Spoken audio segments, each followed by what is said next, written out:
नमस्कार। Life coach Sandeep Singh और उनकी टीम आपका आपके ही यूट्यूब चैनल पर स्वागत करती है।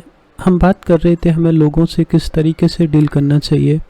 आज इस वीडियो में हम बात करेंगे एक सिद्धांत की, एक प्रिंसिपल की, और वो प्रिंसिपल है कि हमें दूसरे व्यक्तियों का पॉइंट ऑफ व्यू समझने की कोशिश करनी चाहिए। हम सब जानते हैं कि हर एक व्यक्ति अलग तरीके से सोचता है और जो इंडिविजुअल थिंकिंग है उसको बहुत सारे फैक्टर्स जैसे कि फैमिली बैकग्राउंड, एजुकेशन इन्फ्लुएंस करते हैं। कोई भी व्यक्ति किसी दूसरे व्यक्ति के हिसाब से कभी भी नहीं सोच सकता। अगर आप हिस्ट्री को उठा के देखोगे तो उसमें कुछ ऐसे लोग हुए हैं जिन्होंने दूसरे व्यक्ति की ओपिनियन को बहुत अच्छी तरह से सुना है, उनको पॉइंट ऑफ व्यू को समझने की कोशिश की है। जैसे अब्राहम लिंकन जो एक टाइम पर अमेरिका के राष्ट्रपति हुआ करते थे, तो जब भी कोई व्यक्ति उनको कुछ ऐसी सलाह देता था, कुछ ऐसा पॉइंट ऑफ व्यू लेके आता था जो उनके हिसाब से एकदम डिफरेंट था, तो अब्राहम लिंकन में इतनी ताकत थी, इतनी कैपेसिटी थी कि वो उस बात को एकदम न्यूट्रल होकर सुनते थे। और अगर वो चीज़ सही होती थी, अगर वो बात ठीक होती थी, तो अब्राहम लिंकन उस चीज़ को एक्सेप्ट भी करते थे। बट ऐसा हमें से ज़्यादातर लोगों के साथ में नहीं होता है।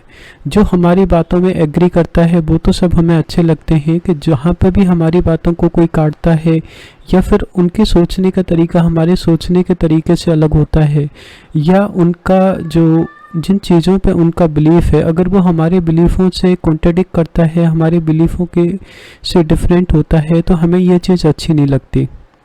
और सबसे बड़ी दिक्कत यही है, अगर आप दूसरे व्यक्ति के पॉइंट ऑफ व्यू को समझ रहे हो तो अब आप न्यूट्रल होकर उस चीज़ को एवेल्युएट कर सकते हो कि क्या वो व्यक्ति सही है या नहीं है। लेकिन अगर आप उस व्यक्ति को समझने का मौका ही नहीं दे रहे हो तो फिर आपको कभी पता नहीं चलेगा कि कौन सही था कौन गलत था। और दिक्कत तब आती है जब आप एक अथॉरिटी फिगर होते हो। अथॉरिटी फिगर का ये मतलब नहीं है कि आप किसी कंपनी में चीफ एग्जीक्यूटिव ऑफिसर हो या फिर कुछ और हो। अथॉरिटी फिगर का है कि जो दूसरा व्यक्ति है अगर वो आपको एज अ अथॉरिटी ट्रीट करता है, जैसे कि अगर आप बड़े भाई बड़ी बहन हो, अगर आप पेरेंट्स हो, अगर आप किसी ऑफिस में काम कर रहे हो जहाँ पे आपको कुछ लोग रिपोर्ट करते हैं, आप उनके मैनेजर हो या फिर उनकी हायरार्की में आप कहीं ना कहीं पे आते हो, तो जहाँ पर भी आप एक अथॉरिटी फिगर हो और जब लोगों को पता चलता है कि आपको जो भी कॉन्ट्रडिक्टिंग ओपिनियंस होती हैं, जो थॉट्स होते हैं या फिर जो कॉन्ट्रडिक्टिंग पॉइंट ऑफ व्यू होते हैं उनको सुनना पसंद नहीं है, तो लोग आपको वो सब चीज़ें बताना बंद कर देते हैं और उसकी वजह से जो आसपास वाले लोग हैं वो सब के सब आपके लिए यस मैन बन जाते हैं। वो आपकी जी हजूरी में लगे रहते हैं और जब भी कोई प्रॉब्लम कहीं पे आती है तो वो आपको टाइम से नहीं बताते, और जब वो प्रॉब्लम बहुत बड़ी हो जाती है तब तक आप जानते हो कि आप बहुत लेट हो चुके होते हो। तो हेल्दी डिस्कशन में इंगेज करना किसी भी व्यक्ति को, स्पेशली जिनका पॉइंट ऑफ व्यू थिंकिंग हमसे अलग है, ये एक बहुत अच्छी आदत है।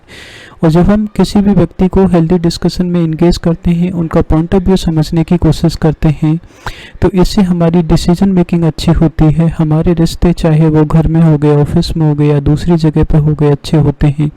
हमारी खुद की सेल्फ ग्रोथ होती है और हमारी मैच्योरिटी भी बढ़ती है।